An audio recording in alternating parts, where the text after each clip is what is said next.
आजकल बजारमा विभिन्न ब्रान्डको activated charcoal containing face wash, face scrub लगायत टुथपेस्ट पाइने गर्दछ। एक्टिभेटेड चारकोलको काम भनेको यसले टक्सिन्सहरू एब्जर्ब गर्ने गर्दछ। तर के हामीले यसलाई दाँतमा रेगुलरली युज गर्न मिल्छ त? यसका दुईवटा फाइदाहरू चाहिँ हुन्छन्। एउटा भनेको यसले सास गनाउने अथवा ब्याड ब्रेथ कम गर्ने गर्दछ। अर्को भनेको हाम्रो दाँतमा जमेको जुन फोहोरहरू वा स्टेन्सहरू हुन्छ त्यसलाई चाहिँ केही हदसम्म कम गर्ने गर्छ। तर हामीले के यसलाई रेगुलरली युज गर्न मिल्छ होला त? Of course no. किनभने यसमा चाहिँ एकदम धेरै अब्रेजिभ्सहरू वा भनौँ दाँतको इनामेललाई खियाउने तत्त्वहरू बढी मात्रामा पाइन्छ, जसले गर्दा हाम्रो दाँत अझै बढी सेन्सिटिभ हुने वा दाँत सिरिङ सिरिङ हुने गर्दछ।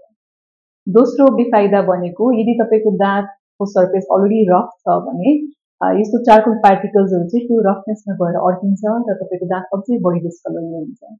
र तेस्रो भनेको यस्ता जुन हाम्रो एक्टिभेटेड चारकोल कन्टेनिङ टुथपेस्टहरू हुन्छन् यसमा चाहिँ फ्लोराइडको मात्रा निकै नै न्यून अथवा 0 मात्रामा पाइन्छ, जसले गर्दाखेरि चाहिँ हाम्रो दाँतमा किराले खाने सम्भावना अझै बढ्दै जान्छ।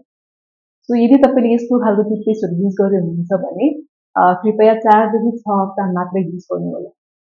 र यदि यो बिचमा युज गर्दाखेरि पनि तपाईँको दाँतमा जमेको स्टेन्सहरू कम भइरहेको छैन भने आफू नजिकैको भएको कुनै पनि एनएमसी रेजिस्टर्ड डेन्टिस्ट कहाँ उपयुक्त परामर्श लिन नबिर्सनु।